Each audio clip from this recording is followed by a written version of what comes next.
એટલે આવા માણસના ટૂંકા મન થઈ ગયા તાત્કાલિક કરોડપતિ થવું, તાત્કાલિક એમ નથી થવા. ઓડી, મર્સરીઝ, BMW આવી કારમાં ફરતા સાધુ અમે જોયા. મને કોઈક ફોર્ચ્યુનર લઈ જાય તો અહીંયા ઊભી રાખું, હેલિકોપ્ટર લઈ જાય તો હું આસમાનમાં ઉડું. હું કાંઈ સજા ભોગવવા થોડો સાધુ છો, આનંદ કરવા સાધુ છો. અમે ક્યાં કોઈને પાસે માગીએ કે ક્યાં કોઈનું જોટવા જાય, દુનિયા આપે ને અમે આનંદ કરીએ.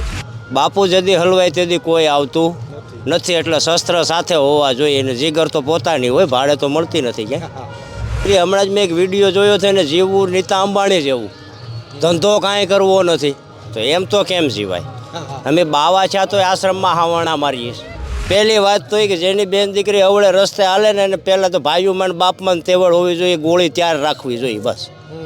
એટલે ભડાકો કરાય, બાકી કાંઈ કરાય નહીં. જય ગિરનારી આશ્રમોમાં જ બધાય કબજો કરવા માગે છે. હું જે ગામમાં છે અહીંયા મોટા મોટા 4 આશ્રમ છે, સાધુ એક જ છે. ગામને હું નડું છું.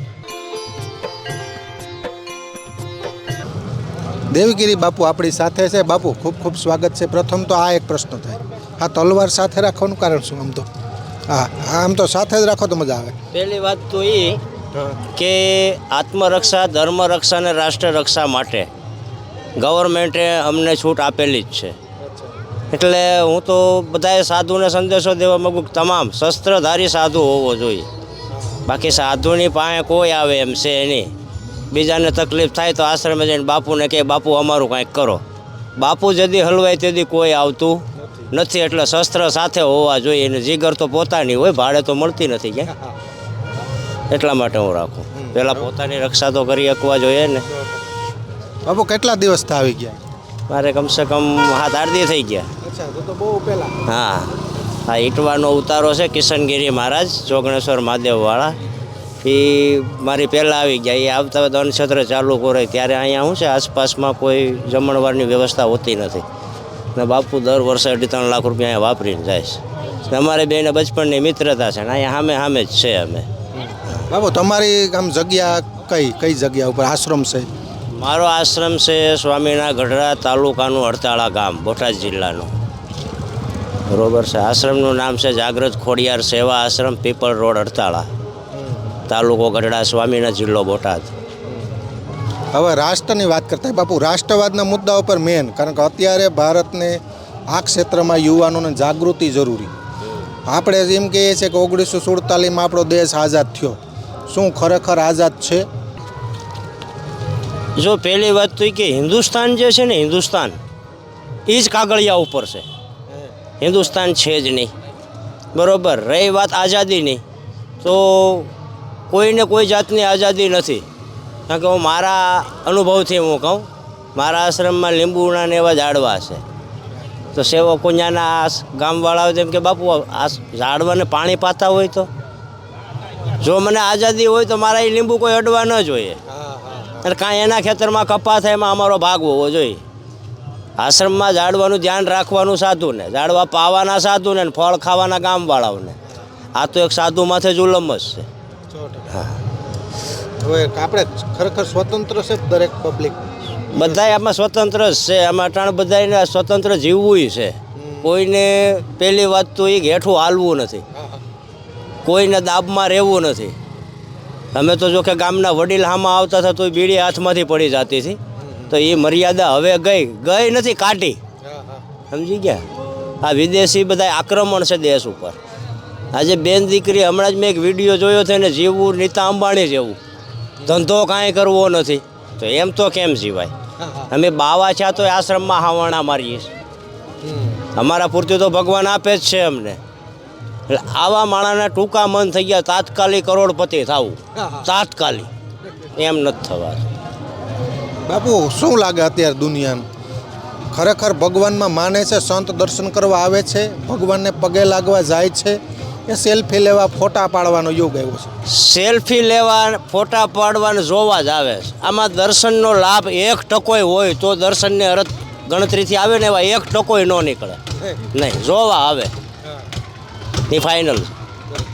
હવે બાપુ લવ જેહાદનો મુદ્દો સમજવો છે. આમ જોતાં ભારતીય સનાતન પરંપરામાં, ભારતીય સંસ્કૃતિમાં દીકરી સલામત નથી. એનું કારણ કે કાયદો સરકાર ધારે રાત્રે 12 વાગ્યાથી બદલાવી શકે. આ નથી બદલાવ્યા મોદી સાહેબે. આ આખો મુદ્દો પહેલે 10 મિનિટ થાય સમજવો. વિજયભાઈ, પહેલી વાત તો એ કે અમુક ટકા છે ને આ વિષય બાબતમાં પોતાના જ ઘરમાં ખબર હોય જ છે. હા, એવું નથી કે ડાયરેક્ટ બધું થાય એવું કાંઈ છે નહીં. અત્યારે મેં હમણાં તમને વાત ન કરી, બધા એને માયા જ હોય. હમણાં જ યુપીનો મેં એક કેસ યુટ્યુબમાં જોયો હતો વિડીયોમાં. હવે હિન્દુની છોકરી મુસલમાનના ઘરમાં બે ગઈ, એણે કીધું કે મને કઈ કલમ લાગે, હું મારી મરજીથી બેઠી. તો મરજીથી બેઠી હોય તો એમાં કોઈ ગવર્મેન્ટની કલમ લાગતી નથી. અને પહેલી વાત તો એ કે જેની બેન દીકરી અવળે રસ્તે હાલે ને એને પહેલાં તો ભાઈઓમાં બાપમાં તેવડ હોવી જોઈએ, ગોળી ત્યાર રાખવી જોઈએ બસ. એટલે ભડાકો કરાય, બાકી કાંઈ કરાય નહીં. જય ગિરનારી, બીજું શું હોય? સરકાર ગોતવા ન જવાય ને. સરકાર આમાં કાંઈ તમને કાંઈ સરકાર કોઈ દી કાંઈ પણ કાંડ બન્યું એ પહેલાં કોઈ દી પોલીસ આવી તો મને બતાવો હાલો. ઠીક છે, બધી અંધેરી નગરીને ગંડુ રાજા. અત્યારે પબ્લિક લગભગ 75% રાજાશાહી સ્વીકારવા તૈયાર છે. રાજાશાહીમાં પ્રજા સેફ હતી.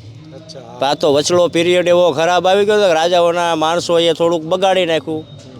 એમાં કૃષ્ણકુમાર સિંહજી પોતાનાથી જ થાકી ગયા હતા અને કીધું કે હવે આ રાખો બધું એમ. વચલો પીરિયડ થોડોક એવો ખરાબ આવી ગયો.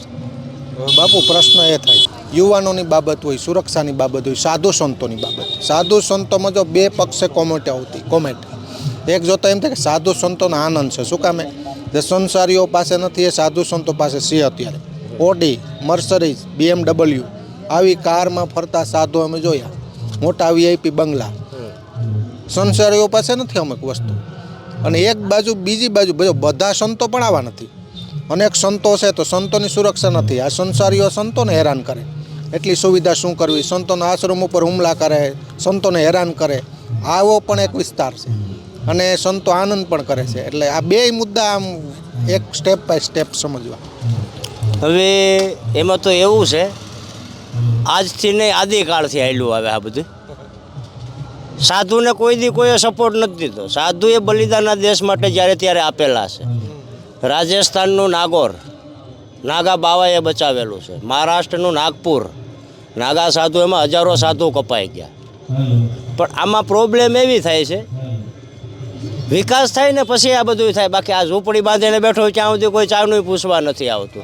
ને હું તો એમ કહું કે ભારતના હિન્દુ કરતાં મુસલમાન હારા હાથ ધરશે. એ કોઈ દી સાધુને ક્યાંય નડતા જ નથી. મેં એવો વિડીયો નથી જોયો કે સાધુને કે ભગવાનને કોઈ મુસલમાનનો છોકરો ગાળ દેતો હોય. જ્યાં હોય ત્યાં હિન્દુ જ ભટકાઈ જાય. બરોબર છે. પછી કોઈ પણ ગામની હદમાં ગૌચરમાં આશ્રમ એટલે પહેલાં વિરોધ થાય માલધારીનો. અને રોડ ટચ હોય તો કરોડપતિ કબજો કરવાની મહેનત કરે. આશ્રમોમાં જ બધાય કબજો કરવા માગે છે.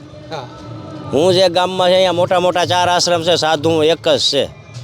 ગામને હું નડું છું, મારી પાસે હાલે એમ નથી. જગ્યા જોઈએ.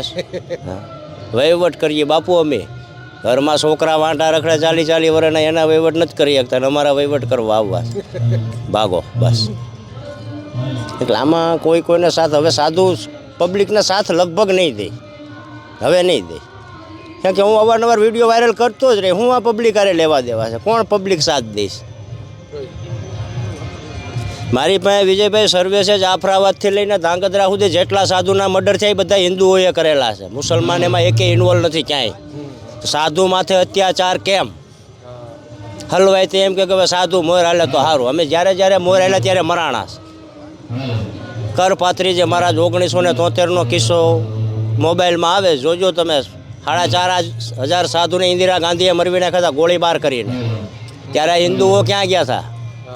પાલઘર કાંડ હજી હાયલું જ જાય. કોરોનાની શરૂઆતમાં પાલઘર કાંડ બન્યું, 3 સાધુને મારી નાખ્યા હતા. ભારતમાં 4,000 થી 4,500 સંગઠન છે. એકેય સંગઠનની આંખ ન ઉઘડી. વિજયભાઈ, ભારતના હિન્દુઓને સનાતન ધર્મની જાય બોલવાનો અધિકાર નથી, હું એમ કહી દઉં. આ બંગલા ભાડે એનો વિરોધ કરે. ઋષિ ભારતીને ભાઈ ડબલ બેડનો પલંગ શું કરવો? કેમ કાંઈ સજા ભોગવવા સાધુ છો? અમારે આનંદ કરવો. મને કોઈક ફોર્ચ્યુનર લઈ જાય તો અહીંયા ઊભી રાખું. હેલિકોપ્ટર લઈ જાય તો હું આસમાનમાં ઉડું. હું કાંઈ સજા ભોગવવા થોડો સાધુ છો? આનંદ કરવા સાધુ છો. અમે ક્યાં કોઈને પાસે માગીએ કે ક્યાં કોઈનું જોટવા જાય? દુનિયા આપે ને અમે આનંદ કરીએ. અમારામાં કાંઈક ભાળતા હોય તો આપે ને. કાંઈ રૂપાળા ભાળીને કોઈ નહીં દેતું હોય. તમને કાંઈક ગુરુ મહારાજે માથે હાથ તો મૂક્યો હે ને, વધારે કાંઈ નહીં કર્યું હોય. કે 2 શેર ગાડું તો દીધી જ હે. પણ એક બાજુ બીજા તરફ બાપુ જોઈએ તો અનેક સંતો પણ કોઈ દેવ થાય સંત એટલે જગ્યા પચાવી પાડવા માટે હમણાં આ વિસ્તારમાં જોતા હશો ડખાડખી બહુ થાય છે. સંતોમાં પણ એને ઉપર લઈને જ આવી હશે આ જગ્યા આશ્રમો. જો આમ કાયદેસર નિયમ અનુસાર તમારી પ્રોપર્ટી તમારા પરિવારના ને કોઈ પણને મળે એ હકીકત છે. તો આ જે સંપત્તિ છે એ જૂના અખાડાની છે. તો જૂના અખાડાના પદાધિકારી સાથે કોઈ પણને સુપ્રત કરી શકે એમાં એ કાંઈ વિવાદ કરવાની જરૂરી નથી. બરોબર છે. પછી હાલો હું જ છે, હાલો મારો છોકરો કાલ સવારે જુવાન થઈને આવ્યો હોય કે ભાઈ આ આશ્રમ તો મારા બાપે બનાવ્યો, હું આનો ધણી, તો એમ ન હાલે. સાધુ સાહેબમાં સાધુ પરંપરા હોવી જોઈએ અને મર્યાદા ઓનલી સાધુમાં છે. આજકાલ જે ટેટું પેપું કરે ને એને કાંઈ લાંબી ખબર પડતી નથી. રાજકારણના ભૂત વળગેલા છે અને રાજકારણવાળો આમાં સાધુ સાહેબમાં હાલે નહીં. અને હકીકતમાં ઠીક છે, આ પહેરવાન ને કાઢવાન પહેરવા કોઈ મદારીનો ખેલે નથી. સમજી ગયા? તો ઠીક, વિવાદમાં હું બહુ પડવા માગતો નથી વિજયભાઈ, કારણ કે આપણો કોઈ સાળો કરતું નથી ને આપણે ક્યાંય ઉતરવું નથી. જય ગિરનારી.